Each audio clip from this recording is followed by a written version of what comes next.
Maintenant, je veux vous expliquer les dons de l'Esprit sous 3 grands titres. Mais lisons-les d'abord. Nous commençons par 1 Corinthiens 12, et je vais lire tout d'abord le verset 7. Or, à chacun la manifestation de l'Esprit est donnée pour l'utilité commune. Pensez à cela, les dons de l'Esprit vous permettent de prospérer. Une fois que l'opération commence, vous commencez à en bénéficier. Dans le verset 8, il est écrit « En effet, à l'un est donné par l'Esprit une parole de sagesse, à un autre une parole de connaissance selon le même Esprit, à un autre la foi par le même Esprit, à un autre des dons de guérison par le même Esprit, à un autre le don d'opérer des miracles, à un autre la prophétie, à un autre le discernement des esprits, à un autre diverses sortes de langues, à un autre l'interprétation des langues.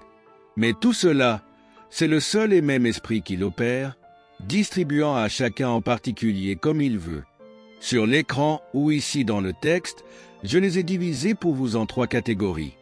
Les dons de révélation, les dons vocaux, les dons de puissance, les dons de révélation, la parole de sagesse, la parole de connaissance, le discernement des esprits, les dons vocaux, le don de parler en langue, l'interprétation des langues, la prophétie, les dons de puissance, le don de foi, les dons de guérison, les miracles.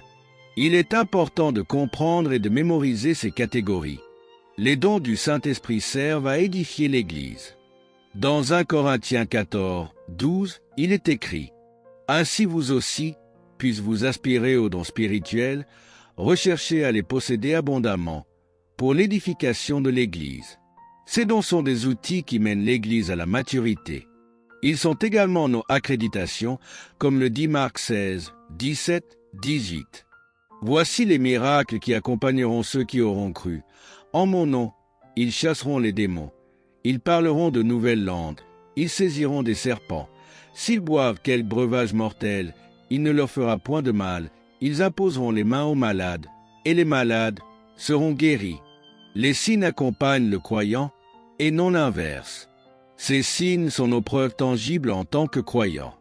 L'apôtre Paul possédait tous les 9 dons de l'Esprit, et il est possible pour nous de les avoir aussi. Approfondissons 1 Corinthiens 12, 1. Pour ce qui concerne les dons spirituels, je ne veux pas, frères, que vous soyez dans l'ignorance. Dieu veut que nous connaissions les dons de l'Esprit. Par exemple, les dons de révélation, sagesse, connaissance, discernement des esprits. Les dons vocaux, langue, interprétation des langues, prophétie. Les dons de puissance, foi, guérison, miracle. Nous devons aussi prier pour que Dieu nous accorde ces dons. Dans 1 Corinthiens 12, 31, il est dit « Aspirez aux dons les meilleurs ». Le mot grec ici signifie « désirer ardemment ». Paul a également dit à Timothée de raviver les dons et nous parlerons plus tard de la manière de faire cela. Prenons donc le temps de discuter de chaque don un par un. Parlons de la parole de sagesse. Le don de la parole de sagesse, qui est bien sûr l'un des dons de révélation, ne peut être acquis par l'étude ou l'expérience. Cependant, il n'est pas non plus un substitut à l'étude ou à l'expérience. Je le répète, la parole de sagesse, le don de la parole de sagesse, ne peut être obtenu par l'étude ou l'expérience. Mais cela ne remplace pas pour autant l'importance de l'étude ou de l'expérience. Ce n'est pas une parole de sagesse, mais bien la parole de sagesse, comme nous l'avons lu plus tôt. C'est l'application de la connaissance, l'application de la parole de Dieu. Cela est vraiment important, car savoir appliquer les Écritures à des situations précises, dans des circonstances spécifiques de votre vie, exige de la sagesse. Par exemple, lorsque le Seigneur a été tenté, il a utilisé la parole de sagesse contre le diable lui-même. Quand le diable l'a tenté, le Seigneur a répondu. Il est écrit, et il savait exactement quoi dire. Quand le diable lui a dit de transformer les pierres en pain, il a répondu. Il est écrit, l'homme ne vivra pas de pain seulement, mais de toute parole qui sort de la bouche de Dieu. Ainsi, il a utilisé les Écritures pour vaincre le diable. De même, Quand les pharisiens sont venus pour tenter le Seigneur, en lui demandant « Doit-on payer les taxes ?» il a répondu avec sagesse « Rendez à César ce qui est à César, et à Dieu ce qui est à Dieu. » Il leur a demandé de lui montrer une pièce de monnaie, démontrant ainsi son discernement. Nous voyons cet exemple encore et encore dans la parole de Dieu. La parole de sagesse est un don essentiel pour le fonctionnement de tous les autres dons. Ce don vient par la prière. Nous devons prier pour recevoir la sagesse et le don de la sagesse. L'apôtre Paul, dans Éphésiens 1, 17, a prié ainsi. Que le Dieu de notre Seigneur Jésus-Christ, le Père de gloire, vous donne un esprit de sagesse et de révélation dans sa connaissance. Tous les dons de l'Esprit, y compris celui-ci, viennent par la prière. Prions donc pour recevoir les dons de l'Esprit. Passons maintenant à la parole de connaissance. Qu'est-ce que la parole de connaissance? C'est une information spécifique donnée par le Saint-Esprit concernant un besoin ou un problème particulier. Dans le livre des Actes 5, 3, l'apôtre Pierre savait qu'Anania et sa femme avaient menti. C'est similaire au témoignage du Saint-Esprit mentionné dans Romains 8h16.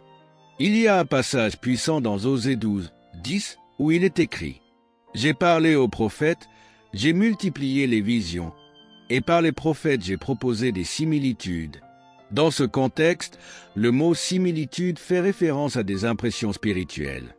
Ce n'est pas une connaissance mentale, mais un éveil spirituel, une compréhension profonde qui ne vient pas de l'intellect ou des pensées humaines. Cela m'est arrivé à plusieurs reprises dans mon ministère de guérison, qui dure depuis plus de 50 ans. Le don de la parole de connaissance a commencé à se manifester en moi dès mon jeune âge, et il continue de se manifester aujourd'hui. Ce don n'est pas mental.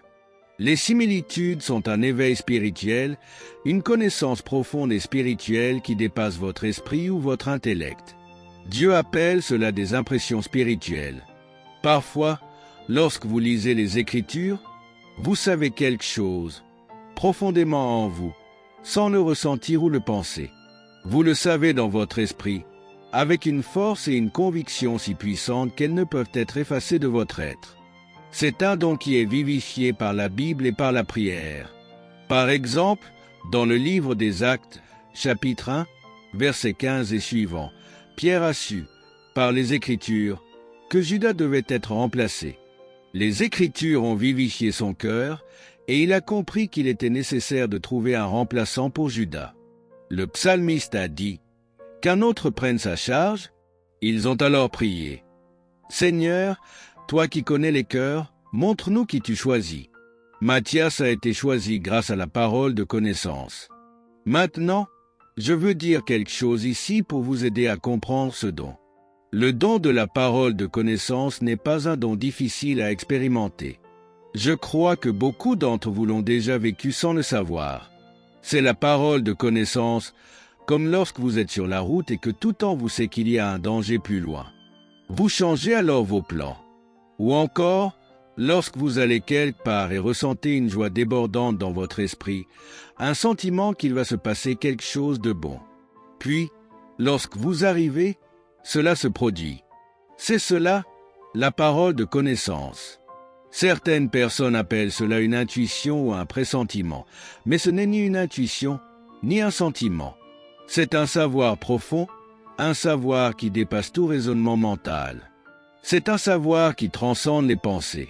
Quand ce don vient, il commence à couler en vous et peut rester quelques minutes ou beaucoup plus longtemps. J'ai également remarqué quelque chose d'incroyable dans mon expérience. L'adoration active ce don. Non seulement la parole de Dieu le vivifie, mais lorsque vous commencez à adorer, cela l'intensifie. L'adoration l'active et le rend plus profond dans votre esprit. Je parle à quelqu'un en ce moment qui va expérimenter ce que je décris aujourd'hui même. Vous saurez simplement. Vous saurez qu'il est temps de faire quelque chose, d'arrêter quelque chose, d'accueillir quelqu'un dans votre vie ou de laisser quelqu'un partir. Vous saurez. Je crois que ce don appartient même aux plus jeunes des chrétiens, car tous les dons de l'Esprit nous appartiennent. Dieu veut vous parler. Seigneur, au nom de Jésus, permets-leur de vivre cette expérience en ce moment même. Qu'ils la vivent, au nom de Jésus. Rappelez-vous que la parole de sagesse consiste à savoir comment appliquer la Bible, comment appliquer la connaissance des Écritures à une situation donnée. Comme le Seigneur l'a fait lors de la tentation, lorsqu'il a été tenté par le diable. Il est donc important de comprendre que la parole de Dieu active ce don, mais que nous devons aussi prier pour recevoir cette parole de sagesse. Quant à la parole de connaissance, c'est la parole qui la vivifie, mais l'adoration l'intensifie et l'active. Passons maintenant au discernement des esprits. Le discernement des esprits est cette capacité surnaturelle donnée par le Saint-Esprit pour détecter et percevoir la source d'une manifestation spirituelle. Il permet de savoir si elle vient du Seigneur, de l'esprit humain ou d'un esprit démoniaque. Par exemple, dans Actes 10, 30-35, Pierre a discerné le travail du Saint-Esprit dans la vie de Corneille. Réfléchissez à ceci. Pierre est un juif, un homme qui a grandi en croyant que les gentils n'étaient pas acceptés. Pour lui, ils étaient des étrangers, des outsiders. Maintenant, il se trouve à Jaffa, là où je suis né, et il a une vision.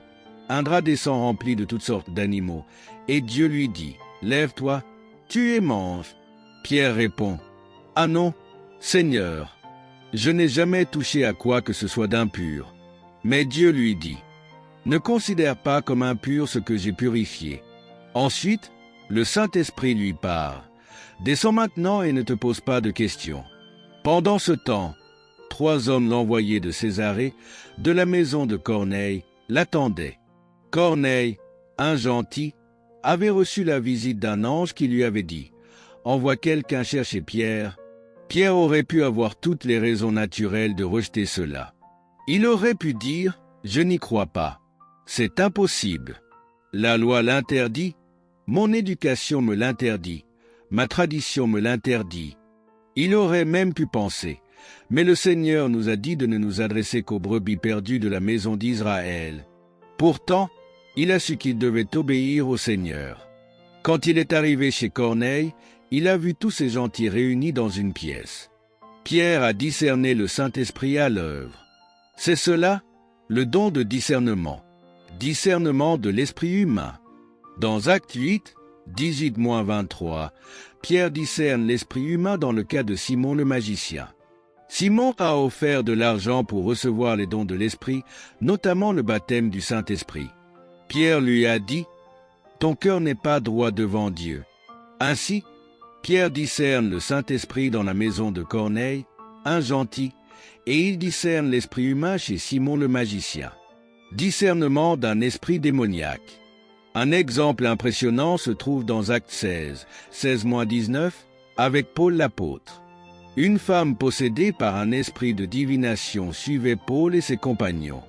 Elle disait « Ces hommes sont les serviteurs du Dieu Très-Haut. Ils vous annoncent la voie du salut. Cela semble vrai, n'est-ce pas? Pourtant, il est écrit qu'elle faisait cela pendant plusieurs jours. » Finalement, Paul a discerné qu'il s'agissait d'un esprit démoniaque en elle. Voici ce passage.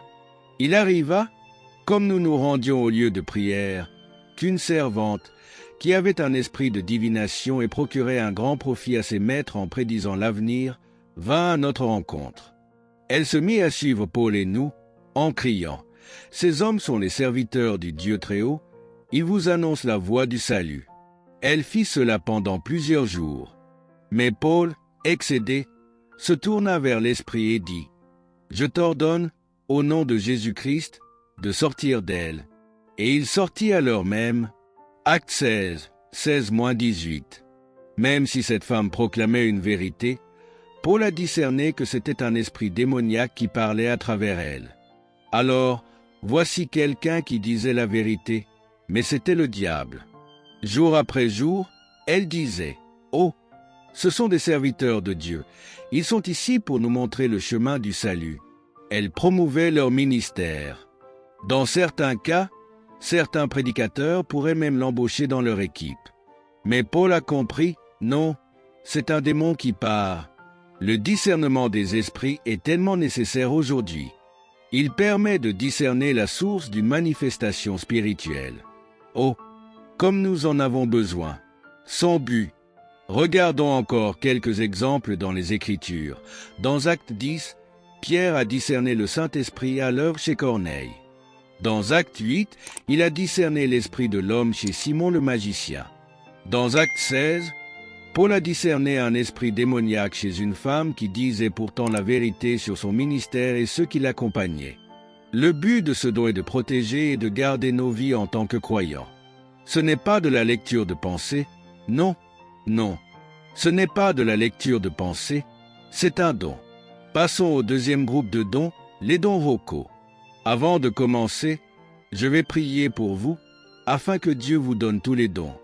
Je vais aussi vous montrer, à la fin, des Écritures prouvant que Paul avait tous les dons de l'Esprit. Alors, nous pouvons aussi croire que Dieu nous donnera tous les dons de l'Esprit, les 9 dons. Commençons par les dons vocaux, et je continuerai demain. Parlons du don des langues. Il existe 3 types de langues, selon la Bible. La langue connue, comme dans Acte 2, lorsque les disciples ont commencé à parler en langue et que ces langues étaient comprises. Cela correspond à ce que dit la Bible dans 1 Corinthiens 14, 22. Les langues sont un signe pour les incroyants. Mais pour que ce soit un signe, l'incroyant doit comprendre la langue.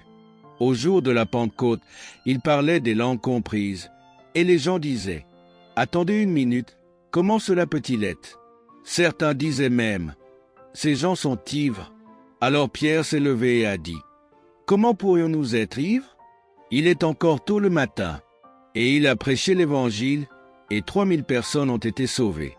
Ensuite, il y a une autre langue.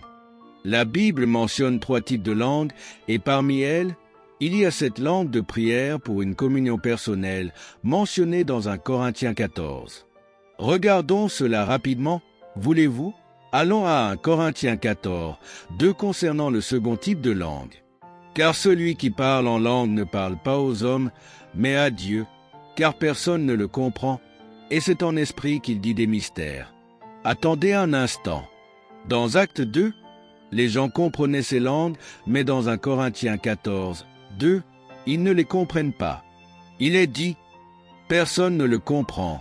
Pourtant, en esprit, il dit des mystères, à une langue pour la prière privée.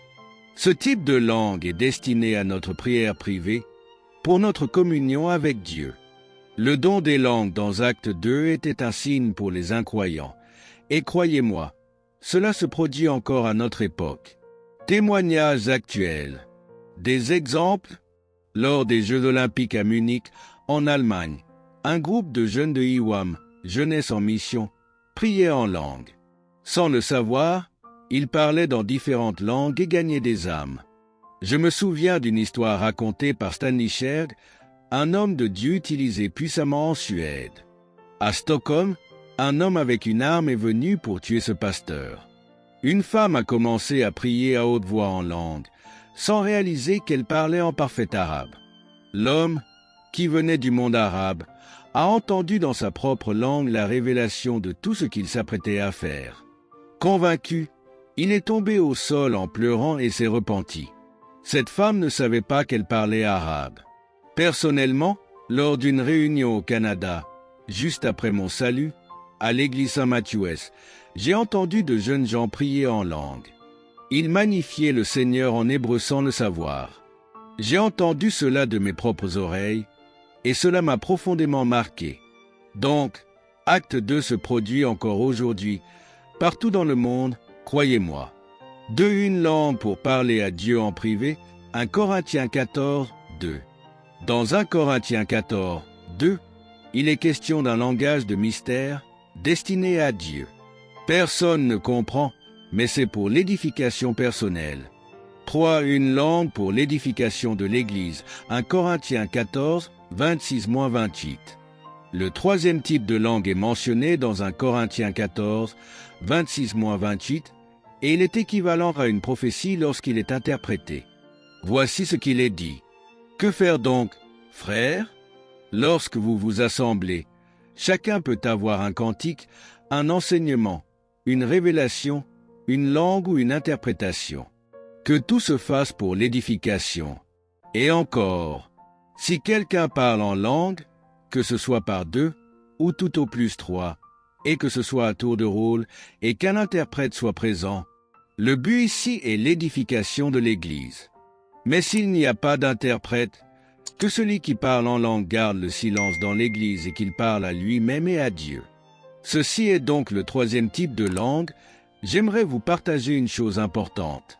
Les langues, et particulièrement celles mentionnées dans 1 Corinthiens 14, 2, qui parlent des mystères adressés à Dieu que personne ne comprend, ont le pouvoir de confondre l'ennemi. Elles brisent des jougs de servitude. C'est un don très important dont vous avez besoin. Continuons aujourd'hui avec un enseignement approfondi sur les dons de révélation, puis avançons sur les dons vocaux, en mettant l'accent sur les dons des langues et l'interprétation des langues. Le troisième don est la prophétie, dont je vais parler aujourd'hui. Quant au troisième groupe, que nous discuterons demain, ce sont les dons de puissance. Le don de foi, les guérisons, les miracles. Il est très important de comprendre que ces dons sont essentiels pour nous tous, car ils représentent également nos crédentiels spirituels. Jésus a dit, « Ces signes accompagneront ceux qui auront cru ». Cela signifie que nous ne poursuivons pas les signes. Ce sont les signes qui nous suivent en tant que croyants. Ces dons sont donc nos signes distinctifs spirituels. Permettez-moi de revenir rapidement sur chacun de ces dons, car je les ai déjà abordés hier. La parole de sagesse. La parole de sagesse, c'est l'application de la connaissance de la parole de Dieu. Jésus a appliqué ces connaissances lorsqu'il a été tenté par l'ennemi. La parole de sagesse consiste à savoir quand et comment appliquer les Écritures face à une situation, une tentation ou un problème. Par exemple, lorsque le diable a dit à Jésus de transformer les pierres en pain, Jésus a répondu, « Il est écrit, l'homme ne vivra pas de pain seulement. » Matthieu 4, 4. La parole de sagesse est donc cruciale et elle s'acquiert en connaissant la parole de Dieu. Nous devons prier pour recevoir ce don.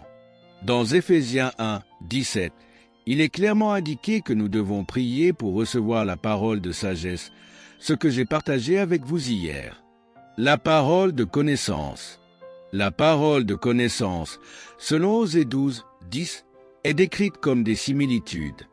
Les similitudes sont des impressions profondes, une sorte de savoir spirituel intuitif.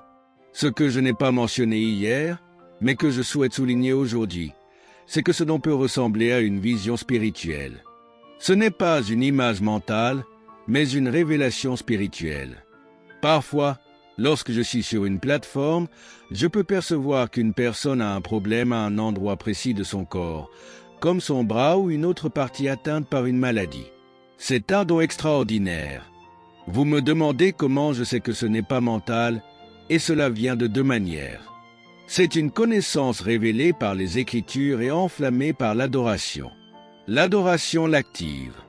Quand, dans Actes 1, comme je l'ai mentionné hier, Pierre se tenait avec les apôtres et les disciples, 120 personnes, il connaissait les Écritures dans les psaumes concernant Judas, qui devait être remplacé, que quelqu'un d'autre devait prendre son poste. Il est écrit dans les psaumes qu'un autre prenne sa charge.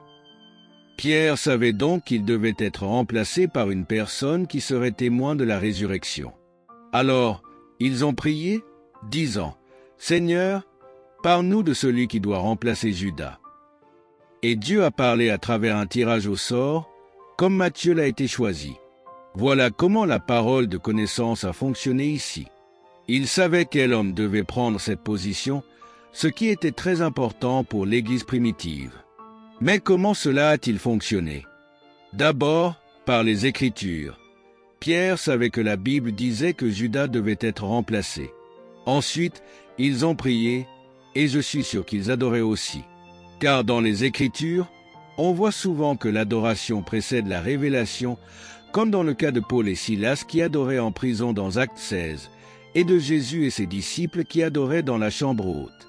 Il est donc très important de comprendre que l'adoration enflamme les dons de l'Esprit, particulièrement le don de la parole de connaissance. C'est essentiel.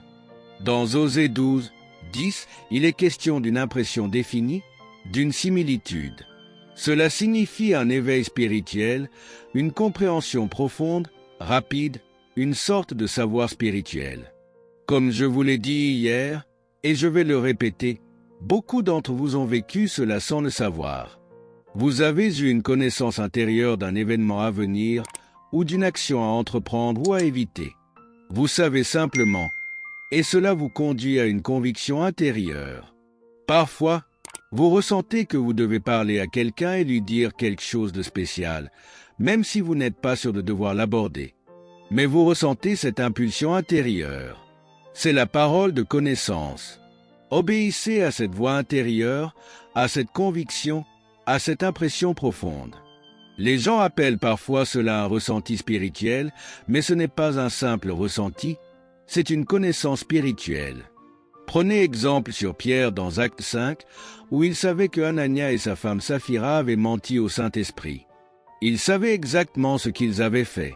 C'est une expérience éveillée, une révélation spirituelle. Dans Acte 10, Pierre aperçut l'Esprit Saint avec Corneille.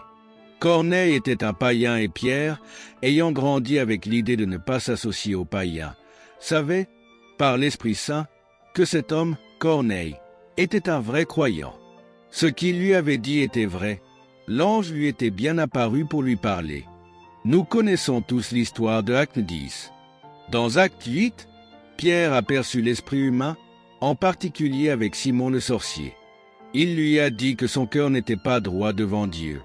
Il y a donc 3 types d'esprits qu'il faut savoir discerner: l'esprit de Dieu, l'esprit humain et l'esprit démoniaque. Dans Acte 10, Pierre a discerné l'esprit de Dieu. Dans Acte 8, il a discerné l'esprit humain avec Simon. Et dans Acte 16, Paul a discerné un esprit démoniaque avec une femme qui disait « Voici les serviteurs du Seigneur qui nous montrent le chemin du salut ». Elle disait la vérité sur eux, mais Paul savait que c'était un esprit démoniaque et il l'a chassé. C'est donc très important, aujourd'hui, que nous ayons cette capacité de discerner l'esprit que nous écoutons. Maintenant, les langues. C'est là où nous nous sommes arrêtés hier. Seigneur, je prie pour qu'ils reçoivent ces dons au nom de Jésus. Rappelez-vous, je vous ai dit qu'il y a 3 types de langues. Le premier type de langue est le don des langues. Dans Acte 2, il parlait en des langues comprises par d'autres. Et la Bible nous dit dans 1 Corinthiens 14, 22 que c'est un signe pour l'incrédule. C'est ce que nous avons vu dans Acte 2. Les langues étaient un signe pour l'incrédule. Ensuite, dans 1 Corinthiens 14, 2, comme je l'ai lu hier, il est écrit « Celui qui parle en une langue inconnue ne parle pas aux hommes mais à Dieu, car personne ne le comprend, bien qu'en esprit, il parle des mystères. » Ici, dans Acte 2, les gens comprenaient ce qu'il disait, mais dans 1 Corinthiens 14, 2, personne ne comprend ce qu'il dit. Cette langue sert à la prière personnelle, elle édifie votre esprit quand vous priez en langue dans votre chambre. Mais il existe un 3e type de langue qui est égal à la prophétie et qui doit être interprété. C'est pour l'édification de l'Église. C'est ce que nous trouvons dans 1 Corinthiens 14, 26-28. Regardons-le une fois de plus. Quand vous vous réunissez, chacun de vous a un psaume, une doctrine, une langue, une révélation, une interprétation. Cela se passe dans l'Église. Lorsque vous vous réunissez, que tout se fasse pour l'édification.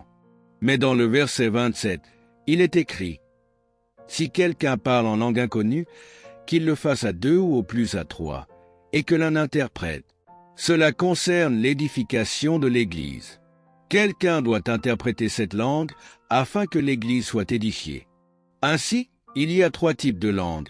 Acte 2, un signe pour l'incrédule, 1 Corinthiens 14, 2, la prière personnelle, et 1 Corinthiens 14, 26-28, pour l'édification de l'Église. C'est beau, n'est-ce pas? C'est là que nous nous étions arrêtés hier. Passons maintenant à l'interprétation des langues. Ce don, encore une fois, est donné par le Saint-Esprit et est égal à la prophétie. Ce don est donné par la prière, mais nous devons le demander. Le don des langues est reçu lorsque nous sommes remplis du Saint-Esprit, mais pour l'interprétation des langues, nous devons prier pour l'obtenir. Dans 1 Corinthiens 14, verset 13, il est écrit « que celui qui parle en langue inconnue prie pour pouvoir interpréter. Donc, si vous priez en langue, vous pouvez interpréter si vous demandez à Dieu de vous donner l'interprétation. J'avais l'habitude de rencontrer Oral Robert régulièrement, et souvent, il commençait à prier en langue, puis s'arrêtait et interprétait la langue pour prier prophétiquement sur moi. C'était incroyable ce que j'ai vu avec lui. Il arrêtait de prier en langue, puis il commençait à interpréter en anglais ce que le Seigneur disait pour moi. Cela m'est arrivé plusieurs fois dans le passé, et cela se produit encore parfois ici et là. Parce que lorsque vous priez et demandez à Dieu de vous donner l'interprétation, il le fera. Si vous ne lui demandez pas, il ne le fera pas. Il ne le fera pas, il ne le fera pas. Parfois, quand je prie et que je magnifie le Seigneur, je demande, mais souvent, nous oublions de demander. Alors l'interprétation ne vient pas. Pourtant, lorsque nous prions et que nous demandons à Dieu de nous montrer ce que nous disons en adoration et en louange, il nous le montre. Prions afin que cela se produise de plus en plus. Père, au nom de Jésus, Amen, Amen, Amen. Donc, seuls ceux qui prient en langue peuvent recevoir le don de l'interprétation des langues, et il est égal à la prophétie, car dans 1 Corinthiens 14, versets 3 à 5, il est écrit « Celui qui prophétise parle aux hommes pour leur édification, exhortation et consolation, ce dont nous parlerons lorsque nous parlerons de la prophétie. Celui qui parle en une langue inconnue s'édifie lui-même, mais celui qui prophétise édifie l'Église. » Passons maintenant au verset 5. Je voudrais que vous parliez tous en langue, mais plutôt que vous prophétisiez, car plus grand est celui qui prophétise que celui qui parle en langue, à moins qu'il n'interprète, afin que l'Église reçoive l'édification. Ici, nous voyons clairement que c'est égal à la prophétie. Maintenant, parlons du don de prophétie. Il y a 4 dimensions de la prophétie. Le don de prophétie, l'esprit de prophétie, le bureau du prophète, le ministère du prophète. Laissez-moi vous expliquer brièvement. Le don de prophétie appartient à chacun de nous. L'esprit de prophétie se manifeste lorsque vous êtes sous l'influence de l'onction, et la prophétie commence à se manifester.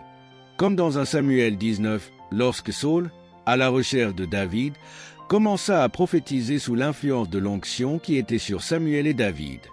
Ensuite, il y a le bureau du prophète, que je vais expliquer plus tard. Le don de prophétie a des limites, et ces limites sont l'édification, l'exhortation et la consolation. Nous le voyons dans 1 Corinthiens 14, 3. Celui qui prophétise parle aux hommes pour leur édification, leur exhortation et leur consolation. Donc, tous nous pouvons prophétiser. En Nombre 11, 29, c'était la prière de Moïse que tout le peuple de Dieu prophétise.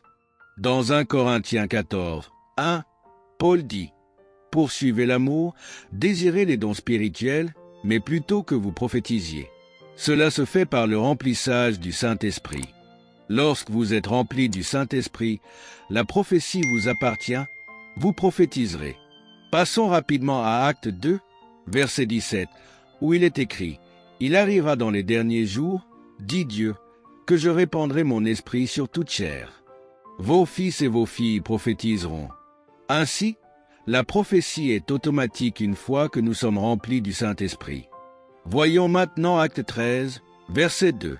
Alors qu'il servait le Seigneur, non pas pour le Seigneur mais au Seigneur, alors qu'il le servait et l'adorait, et qu'il jeûnait, le Saint-Esprit dit « Séparez-moi Barnabas et Saul pour l'œuvre à laquelle je les ai appelés. » Cela s'est fait par la prophétie, mais ce don doit être jugé. Dans 1 Corinthiens 14, voyons verset 29, que les prophètes parlent 2 ou 3, et que les autres jugent. Comment jugeons-nous? Eh bien, est-ce que cela m'édifie? Est-ce que cela me stimule? L'exhortation signifie stimuler, l'édification signifie construire. Est-ce que cela construit ma vie? Est-ce que cela m'exhorte? Est-ce que cela me stimule pour le bien? Et est-ce que cela me réconforte? Y a-t-il de la paix à la suite de la prophétie? Mais si cette prophétie apporte de la confusion ou de la peur, ignorez-la complètement. Le don de prophétie et tous les autres aspects de la prophétie ont une limite, appelée rédemption. Toute prophétie qui ne concerne pas la rédemption de Dieu n'est pas prophétique. Vous devez donc vous poser la question suivante. Lorsque quelqu'un prophétise ou dit quelque chose, quel rapport cela a-t-il avec le plan de rédemption de Dieu? C'est simple. Si cela n'a rien à voir avec le plan de rédemption de Dieu, ignorez-le complètement et rejetez-le. Aujourd'hui, beaucoup de gens prophétisent et apportent de la peur et de la confusion. Mais voici quelque chose que j'ai appris il y a des années. Si quelqu'un vous donne une parole de prophétie et que vous l'oubliez, comment pouvez-vous en être édifié lorsque vous en avez besoin? Comment cette prophétie peut-elle vous exhorter ou vous réconforter si vous ne vous souvenez pas de ce que l'homme ou la femme vous a dit? Une prophétie qui est oubliée ne peut pas venir du Seigneur, car si vous l'oubliez, comment peut-elle vous exhorter, vous édifier ou vous réconforter?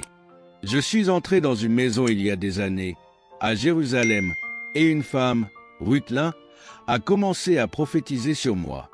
Je n'oublierai jamais la prophétie que j'ai reçue au début des années 70, avant d'entrer dans le ministère.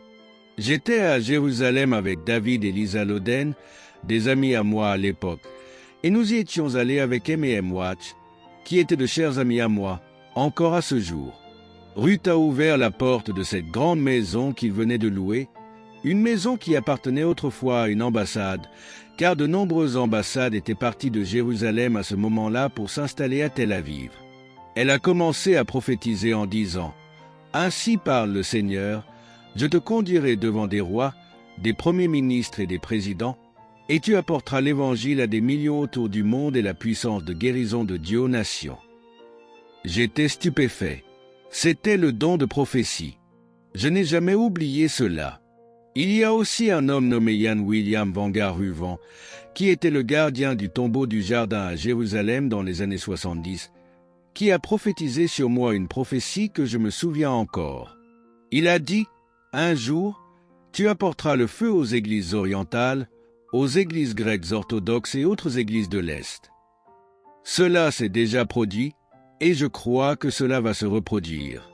Cela s'est produit aussi avec Oral Robert, qui a prophétisé sur moi plus d'une fois, et je me souviens de chaque mot que cet homme de Dieu m'a dit. Donc, si vous oubliez une prophétie, comment pouvez-vous en être édifié, exhorté et réconforté des années plus tard? Je vous parle de prophéties dont je me souviens encore des décennies après, et je me souviens de chaque parole. Par exemple, je me souviens encore de la prophétie de Ruthlin, il y a plus de 50 ans. Et elle ne savait même pas qui j'étais. Elle ne savait pas qui j'étais, et je n'avais jamais entendu son nom. Mais David et Lisa Loden la connaissaient et m'ont dit, « Tu dois rencontrer cette femme. Viens rencontrer cette femme. » Je n'avais aucune idée de qui elle était. Je n'avais jamais entendu son nom jusqu'à ce jour où je suis allé dans cette grande maison à Jérusalem. Seigneur, je prie que tu parles à ton peuple et que tu les utilises dans le don de prophétie. Levez vos mains, car ce don appartient à nous tous. Donne-leur le don de prophétie dans le nom glorieux et puissant de Jésus.